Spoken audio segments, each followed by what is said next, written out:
کربلا جانے کی خواہش ہے مگر ہوں میں غریب، جانے کس دن مجھے ہوگا تیرا دل۔ مولا مولا مولا مولا مولا مولا حسین، مولا حسین۔ گائیں اور آدمی۔ ابو الفضل کارمینی سے منقول ہے کہ عہد حضرت عمر رضی اللہ عنہ ابن خطاب میں ایک عابدہ عورت تھی۔ جب وہ حاملہ ہوئی تو ایک دن اس کا کباب کھانے کو دل چاہا۔ اپنے شوہر سے کہا کہ میرے لیے کباب لا۔ اس کا شوہر کہنے لگا اگر کوئی چیز میرے بساط میں ہو تو میں کبھی بھی اس سے لانے میں دریغ نہ کروں۔ اتفاق سے ابھی باتیں چل رہی تھی کہ ایک گائے ان کے گھر میں گھس آئی۔ عورت نے گائے کو دیکھ کر کہا اسے ذبح کر کے اس کے کباب بنائے جائیں۔ مرد نے کہا اے نیک بخت، یہ کس طرح ممکن ہے کہ میں دوسرے کی گائے ذبح کرتا پھروں؟ تم صبر کرو، اللہ تعالیٰ بہتر جانتا ہے۔ اللہ رزق تقسیم کرنے والا ہے، وہ کوئی ایسا سبب پیدا کرے گا جس سے تیرا مطلب پورا ہو جائے گا۔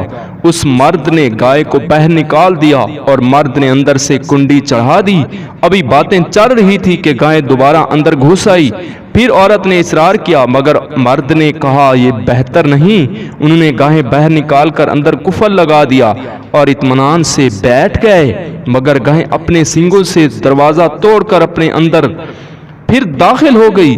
اس مرتبہ عورت نے کہا اس گائے کا بار بار ہمارے گھر میں گھس آنا ایک دلیل ہے، ضرور اس گائے پر کچھ نہ کچھ ہمارا حق ہے جو 3 مرتبہ اس طرح اندر گھس آئی ہے۔ آخر عورت نے گائے کو ذبح کے لیے جرأت دلائی۔ مرد نے گائے کو ذبح کیا اور بہت جلد تھوڑے سے گوشت کے کباب تیار کیے۔ تب کبابوں کی خوشبو ہمسایوں کے گھر پہنچی جس سے ان لوگوں کی سخت دشمنی تھی۔ ہمسائے حقیقت صورتحال کو چھت پر چڑھ کر دیکھا اور گائے کو ذبح پایا، جان لیا کہ کس کی گائے ہے۔ دشمنی میں انہوں نے گائے کے مالک کو اطلاع دی۔ گائے کا مالک آیا اور سب کچھ اپنی آنکھوں سے دیکھ کر معاملہ حضرت عمر کے دربار میں پہنچایا۔ حضرت عمر نے اس شخص سے پوچھا تو جواب میں اس نے مرد نے ہی کچھ بیان کیا جو کچھ اس کی عورت نے کیا تھا۔ حضرت عمر نے اس شخص سے کہا اس دلیل تم دوسروں کی گائیں ذبح کرتے ہو، یہ کس طرح بھی مناسب نہیں۔ تمہاری سزا یہ ہے کہ تمہارے ہاتھ کاٹے جائیں۔ اس شخص نے کافی شور مچایا۔ جب اسے ہاتھ کاٹنے کے لیے لے جانے لگا تو اتفاق سے حضرت علی امیر المومنین راستے میں مل گئے۔ اس شخص نے اپنا تمام معاملہ حضرت علی کو سنایا۔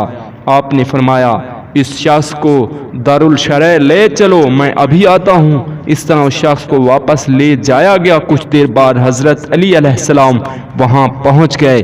آپ نے حضرت عمر سے مخاطب ہو کر فرمایا میں اس شخص کے بارے میں وہ حکم دوں جس کا مجھے رسول خدا صلی اللہ علیہ وآلہ وسلم نے فرمایا تھا؟ آپ نے کہا ہاں کیوں نہیں، آپ ہی سب سے زیادہ ان کے قریب تھے۔ حضرت علی امیر المومنین نے فرمایا کہ گائے کے مالک کو قتل کر دیا جائے۔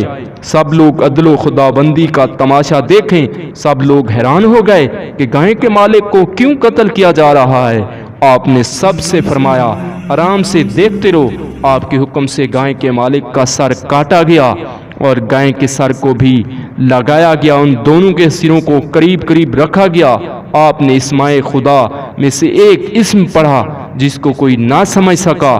بحکم خدا اس کٹے ہوئے سر سے آواز بلند ہوئی اے مسلمانوں جانو اور گواہ رہو، میں نے اس شخص کے باپ کو ناحق قتل کیا تھا اور گائے کو غصب کر کے لے گیا تھا۔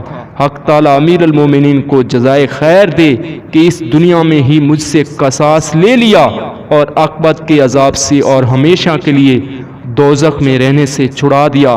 بعد ازاں گائے کا سر گویا ہوا۔ جو کچھ اس مرد نے کہا تھا اس کی تصدیق کی تمام حال دیکھنے اور گفتگو سننے سے مدینہ شہر حضرت علی امیر المومنین کی مدح و ثنا بیان کرنے لگا۔